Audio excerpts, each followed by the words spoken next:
Good day everyone! Welcome back to Math A YouTube channel. Kung hindi ka pa nakakapag-subscribe sa channel na ito, please click the subscribe button and hit the notification bell for more updates.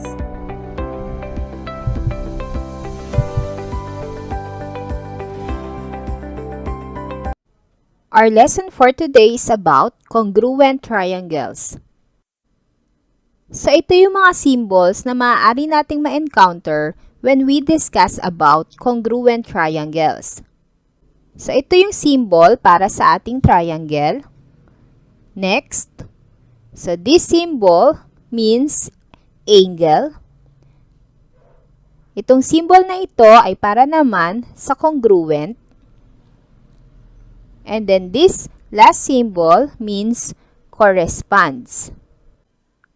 So, ano yung tinatawag nating congruent triangles? Two triangles are congruent if their vertices can be paired, so their corresponding sides are congruent and corresponding angles are also congruent. Sa definition ng ating congruent triangles ay nabanggit ang corresponding angles at corresponding sides. So, let us define also ano nga ba yung tinatawag nating corresponding angles at corresponding sides? Okay, so ang corresponding angles, these are pairs of angles whose vertices are paired in a given correspondence between two triangles. Ang corresponding sides naman, these are pairs of sides whose endpoints are the vertices that are paired in a given correspondence between two triangles. So, para mas lalo nating maintindihan, magbigay tayo ng isang example. Okay, so ang given natin ay triangle ABC is congruent to triangle DEF. So, again, ang symbol na ito ay pwedeng basahin as triangle ABC is congruent to triangle DEF. Okay, so ito yung illustration ng ating given.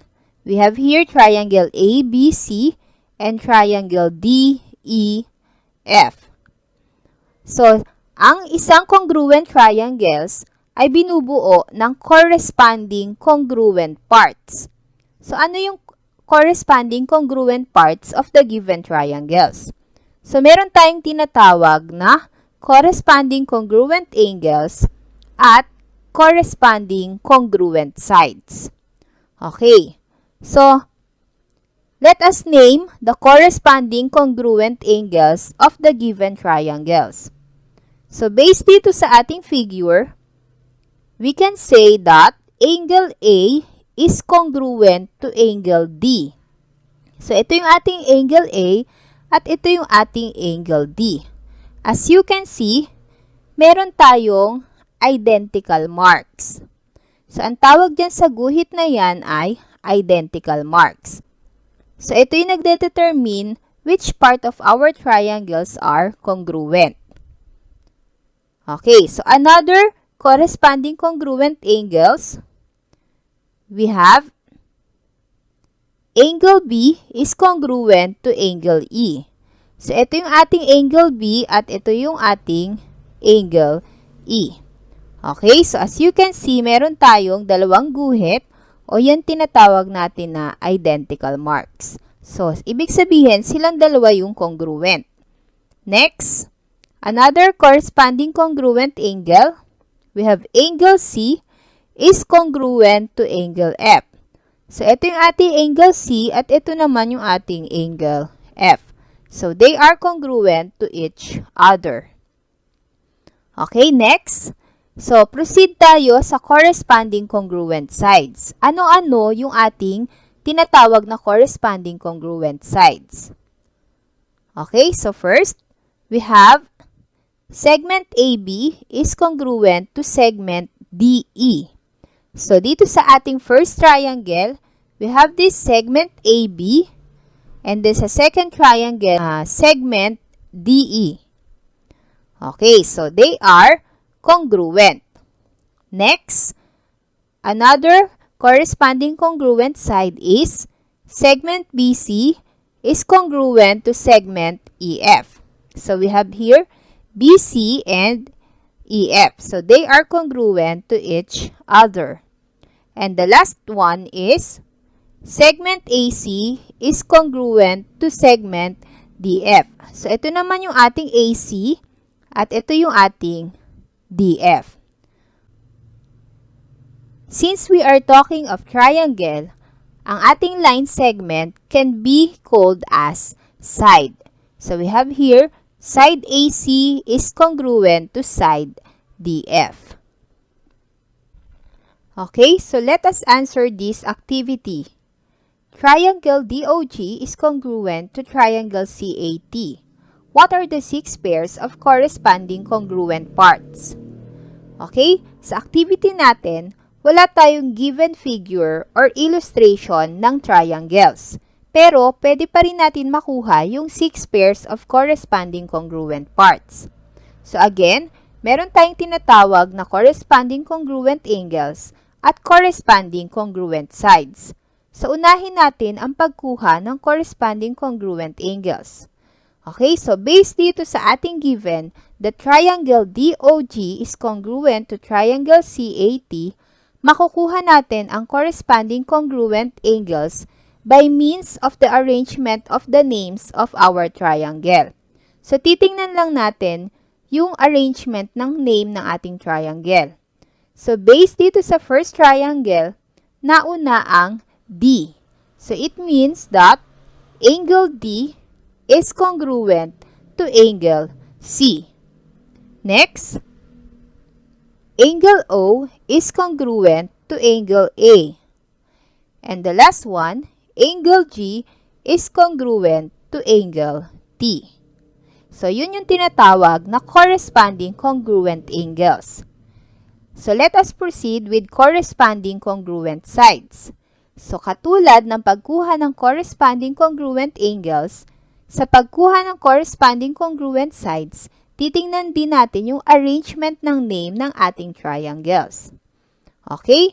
So, based sa ating first triangle, we have here segment or side DO is congruent to our segment CA. Next, we can say that segment OG is congruent to segment AT. And the last one, we have segment DG is congruent to segment CT. Again, base yan sa arrangement ng name ng ating triangles.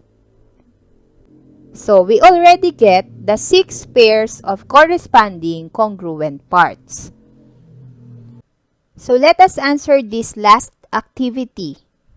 Which triangles are congruent if angle M is congruent to angle J, angle A is congruent to angle U, angle Y is congruent to angle N, segment MA is congruent to segment JU, segment AY is congruent to segment UN, segment YM is congruent to segment NJ.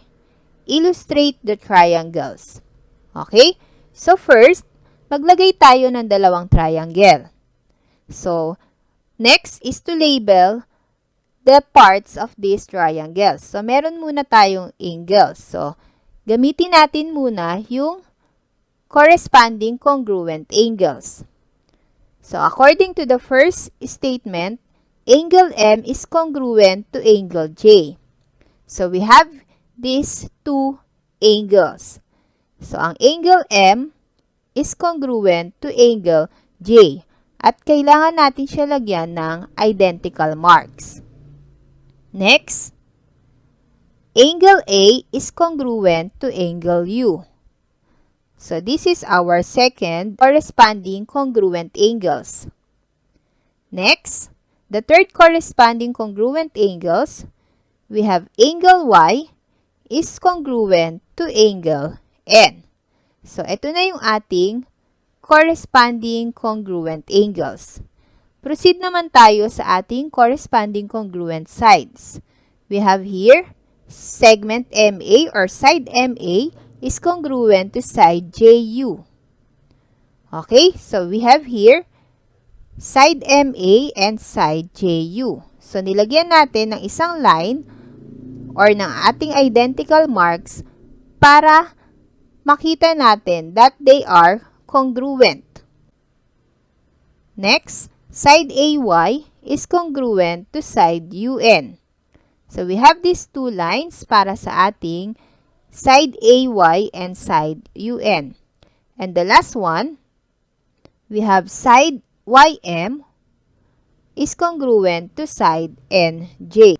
So, we have here these three identical marks. So, na-illustrate na natin ang ating triangle. So, it means that triangle MAY is congruent to triangle JUN. So, we can now say that the two triangles that are congruent are triangle MAY and triangle JUN. So, yun yung hinahanap nating triangles. Okay, so that ends our lesson for today. Thank you for watching. I'm Teacher Grace. See you again next time. Bye!